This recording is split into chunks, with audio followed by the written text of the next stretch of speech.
salubong.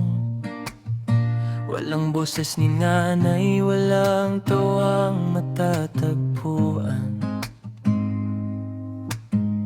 Dati sabay-sabay tayo sa pagkainan.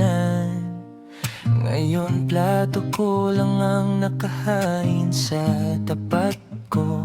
Nakikita ko pa ang upuan nyo, ang mga larawan sa dingding na nakasabit. Pero parang ibang mundo na ang pagitan natin, kahit dito lang ako sa dating bahay natin. Sabi nyo hindi tayo maghihiwalay, sabi nyo'y magkakasama hanggang dulo. Bakit biglang nagbago ang lahat? Bakit ako ang naiwang nag-iisa? Sa sarili kong pamilya ako'y dayuhan na. Walang yakap, walang pakiramdam, walang pamilya. Kahit anong sigaw ko, hindi nyo marinig. Ako na lang mag-isa dito sa ating tahanan. Nag-iisa na ako sa lugar na dapat ay ligtas at mainit. Ang pagmamahal ay naasahan ko, ngayon ay alaala na lang, wala nang ibabalik.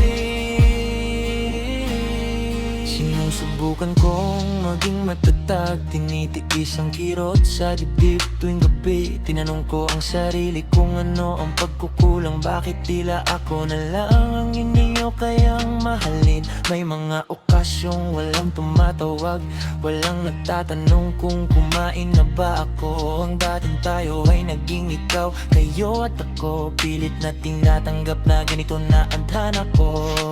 Sabi nyo hindi tayo maghihiwalay, sabi nyo'y magkakasama hanggang dulo.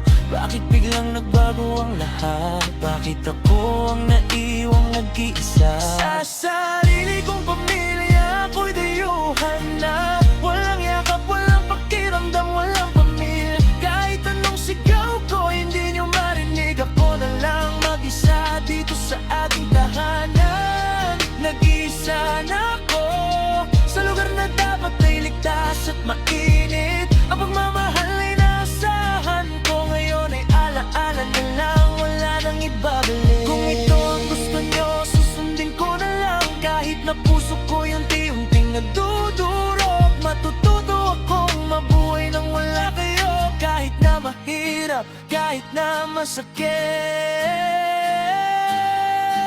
Nag-iisa na ako sa sarili kong pamilya.